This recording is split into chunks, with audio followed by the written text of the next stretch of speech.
ഇതും സക്സസ് ആവാനൊക്കെ വലിയൊരു അവസ്ഥയുണ്ട്.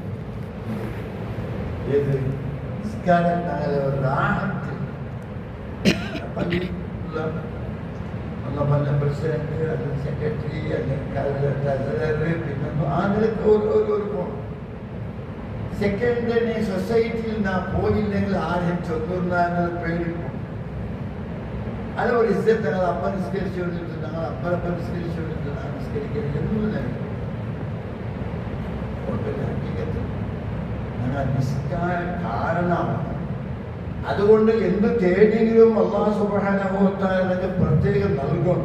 അത് വലിയ ഗിഫ്റ്റ് ആയിട്ട് അല്ലാഹു സുബ്ഹാനഹു കൂടെ അല്ലാഹു സുബ്ഹാനഹു വ തആല ഓർഡറാക്കിയത് നബിയെ നിങ്ങളുടെ വഹി പ്രകാരം കിതാബിൽ നിങ്ങൾ ഓതുന്നു. ഒന്ന് സെക്കൻഡ് വാക്കിമിസ്സല നിസ്കാരത്തെ നിലനിർത്തും.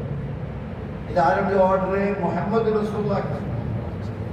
പിന്നെ അതായത് ഇന്ന സലാത്ത നിങ്ങൾക്ക് പിടിക്കട്ടെ നിസ്കാര എന്നുള്ളത് തൻഹാ അത് തടയില്. ഏത് നിസ്കാരമേ ഒരാൾ നിസ്കാരത്തെ മുസല്ലി ആയെങ്കിൽ ബെടക്കത്തരാവുമ്പോൾ ആ നിസ്കാരം അവിടെ കുറില്ലേ. അപ്പൊ നിസ്കരിക്കുന്നതോടുകൂടി ബെടക്കത്തരാക്കുമ്പോൾ നിസ്കാരം എഫക്റ്റീവ് ആയിട്ടില്ലേ. ഇന്ന സലാത്ത